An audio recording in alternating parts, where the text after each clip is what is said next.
तो now that you have understood the basic idea behind dielectric में होता क्या है, you have enough knowledge to move to the next part, जो है कैपेसिटेंस ऑफ कंडक्टर्स। तो कैपेसिटर्स का नीड क्या है? The basic need is that कुछ कुछ इलेक्ट्रिकल डिवाइसेस को बहुत हाई करंट चाहिए होता है, more than 25 amperes to start. उसको शुरू करने के लिए बहुत हाई करंट की जरूरत होती है। फॉर इंस्टेंस, आपके घर पे जो फैन है उसको शुरू करने के लिए you require extremely high current. Similarly कोई भी मोटर शुरू करना है, and a common example which all of you know is a camera. Camera को शुरू करने के लिए you require a very high amount of current. अब ये हाई करंट कैसे आएगा, right? So that is where a capacitor comes in. So a capacitor is a device जो इलेक्ट्रिकल एनर्जी स्टोर करता है और एक साथ उसे देता है, right? So it can give extremely high currents very very quickly. Capacitor बनता कैसे है? कैपेसिटर इज नथिंग बट दो कंडक्टर को एक इंसुलेटर से सेपरेट करें तो उसको हम कैपेसिटर बुलाते हैं। This insulator can be an insulating material, it can even be air. जैसे मैंने यहाँ पे आप राइट हैंड साइड में जो डायग्राम दे सकते हो, देयर आर टू कंडक्टर्स, उनके बीच में एयर है। ये दोनों भी एक कैपेसिटर का सिस्टम ही बनाते हैं। कंडक्टर्स में चार्ज स्टोर करने के लिए हम क्या करते हैं कि दोनों कंडक्टिंग प्लेट्स को चार्ज करके रख लेते हैं by charges Q1 and Q2। Typically ये इक्वल और ऑपोजिट चार्जेस होते हैं, Q एंड माइनस Q, और उसकी वजह से उनको पोटेंशियल V1 और V2 पे मेंटेन किया जाता है।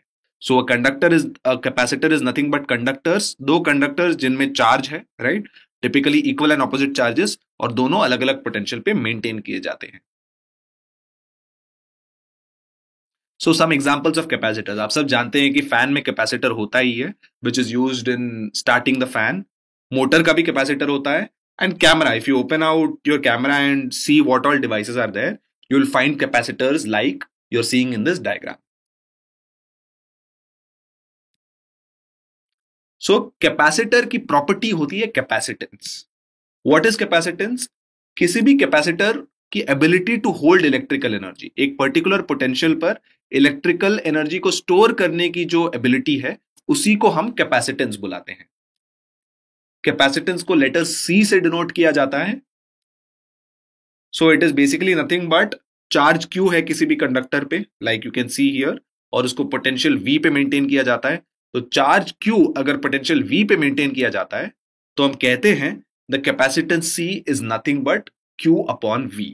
सो कैपेसिटेंस, चार्ज और वोल्टेज की यही रिलेशन है, C equals Q upon V।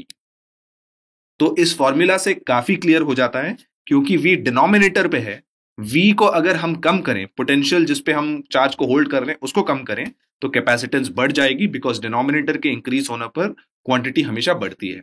And similarly charge को बढ़ाएं तो obviously the ability to hold charge increases, and hence by definition the capacitance also increases. Capacitance की SI यूनिट क्या होती है? क्योंकि C equals Q by V, the capacitance equals the charge by the potential, coulomb upon volt will be the unit, और coulomb upon volt को एक special नाम दिया जाता है, farad. Farad after the great scientist Michael Faraday, उनके पीछे name किया गया इसे। So that is the unit of capacitance. Please don't confuse this with Faraday. Faraday is a unit of charge, farad is a unit of capacitance, right? So please don't make that confusion.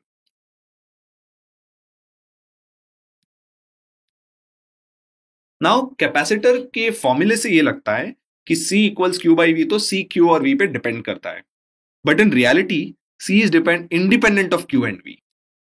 C सिर्फ shape, size और separation between the conductors पे depend करता है, और इसका relationship क्या है shape, size और सेपरेशन पे, ये हम इस लेसन के आगे देखेंगे।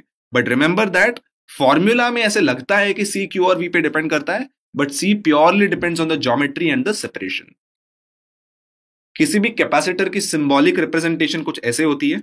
अगर कैपेसिटेंस फिक्स्ड है, सो ये दो पैरेलल प्लेट है, इसके बीच में गैप है, that is what denotes a fixed capacitance.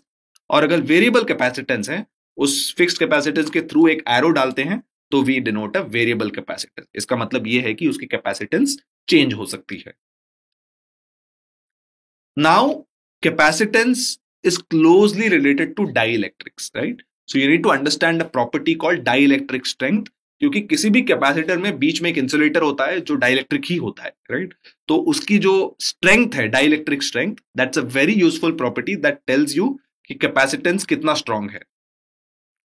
So dielectric strength is basically कि मैक्सिमम इलेक्ट्रिक फील्ड वो डाइलेक्ट्रिक मीडियम कितना झेल सकता है विदाउट ब्रेकिंग डाउन, राइट?